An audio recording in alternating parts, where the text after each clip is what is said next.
Assalamualaikum dan selamat petang guys. Kami untuk crypto asset. Video ni bukan technical analysis ya.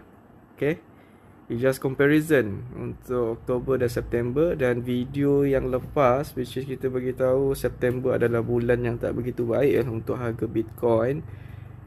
Sebabnya harga Bitcoin akan menurun ke bawah selalu untuk September. Dan bulan Oktober ataupun kuartal 4 selalunya masa-masa yang baik lah untuk Bitcoin. Mungkin kita akan tengok lagi all time high.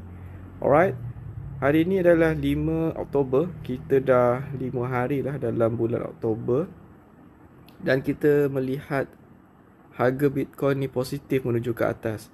Dan hari ini paling tinggi adalah 125,449 pada pukul 5 pagi hari ini. Okay. Dan kalau kita tengok dan dibandingkan dengan video aku sebelum ni, September is about 108 last kita record hari tu. Dan menampakkan perubahan yang sangat positif lah. Okay, untuk crypto dan altcoin yang lain lah. Okay, especially untuk Bitcoin. Right, jadi itu saja guys video kali ni, bukan aset kewangan.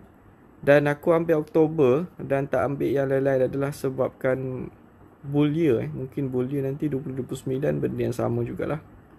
Okay, so September ataupun kuartal 4 nanti, September, Oktober dan kuartal 4 adalah masa-masa yang baik lah untuk Bitcoin. Itu saja guys, bukan aset kewangan. Assalamualaikum.